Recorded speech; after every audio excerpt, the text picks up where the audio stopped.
সম্প্রতি একটি গুঞ্জন চলছে যে সদর আসনে যদি মুজিবুর রহমান সরোয়ারকে মনোনয়ন দেয় তাহলে আপনি সিটি কর্পোরেশন নির্বাচন করবেন মেয়র পদে। আবার মুজিবুর রহমান সরোয়ারকে যদি আবার আপনাকে যদি সংসদ সদস্য পদে মনোনয়ন দেয় তাহলে মুজিবুর রহমান সরোয়ার মেয়র পদে নির্বাচন করবেন। এই সব বিষয় নাকি আপনাদের দুজনের মধ্যেও ভেতর ভেতরে একটা আলোচনা হয়েছে। আসলে এর সত্যতা কতটুকু? সারোয়ারের সঙ্গে আমার নিয়মিত যোগাযোগ আছে। আমি এর মাঝখানে একটু অসুস্থ হয়েছিলাম, তখনও তিনি আমার চিকিৎসা সংক্রান্ত খোঁজখবর নিয়েছেন। ওনার শাশুড়ি অসুস্থ, আমি আবার সেই ব্যাপারে খোঁজখবর নিয়েছি। তো বিষয়টা হচ্ছে কীরকম জানেন, আমি আপনাকে একটা উদাহরণ দিয়ে বলি। ওই যে চায়ের দোকানে বা গ্রামের ছোট ছোট টি স্টল যেগুলো আছে, এখানে অনেক সময় লেখা থাকে রাজনৈতিক আলোচনা নিষেধ, সাইনবোর্ড দেয়া থাকে। কিন্তু দেখবেন যে দোকানের মালিক তিনিই আলোচনাটা শুরু করেছেন। তখন তখন পুরো চায়ের দোকানে চা খাওয়ার চেয়ে রাজনৈতিক আলোচনা বেশি হয়। এগুলো হচ্ছে সাধারণ মানুষের মনের খোরাক। তারা যখন বসেন তখন এই আলোচনাগুলো হয়। আর এই সাথে আপনাকে একটা তথ্য দিই আমি। বিশ্বখ্যাত একটা জরিপ পরিচালনাকারী প্রতিষ্ঠান আছে, ওটার নাম হচ্ছে Pew Research Center, Pew Research Center. এটা হেডকোয়ার্টার হচ্ছে ওয়াশিংটনে। এরা সারা পৃথিবীব্যাপী একটি জরিপ চালিয়ে দেখেছে যে সারা পৃথিবীতে ৬৭টি দেশের মধ্যে বাংলাদেশ হচ্ছে সবচেয়ে উপরে অবস্থান করছে।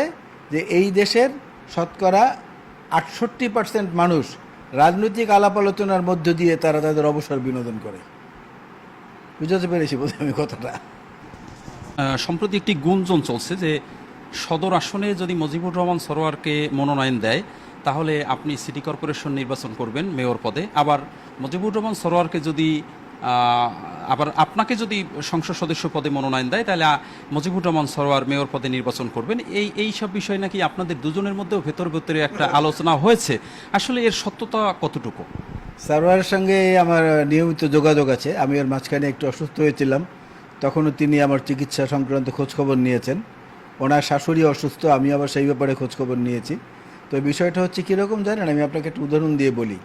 ওই যে চায়ের দোকানে বা গ্রামের ছোট ছোট টি স্টল যেগুলো আছে, এখানে অনেক সময় লেখা থাকে রাজনৈতিক আলোচনা নিষেধ, সাইনবোর্ড দেয়া থাকে। কিন্তু দেখবেন যে দোকানের মালিক তিনিই আলোচনাটা শুরু করেছেন।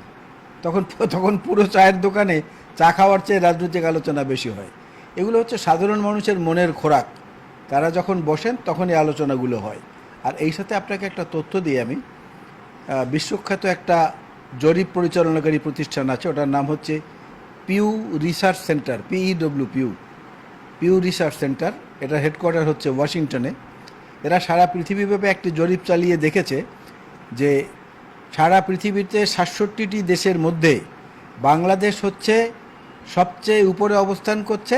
যে এই দেশের শতকরা ৬৮% মানুষ রাজনৈতিক আলাপ আলোচনার মধ্য দিয়ে তারা তাদের অবসর বিনোদন করে। বুঝতে পেরেছি বোধ আমি কথা।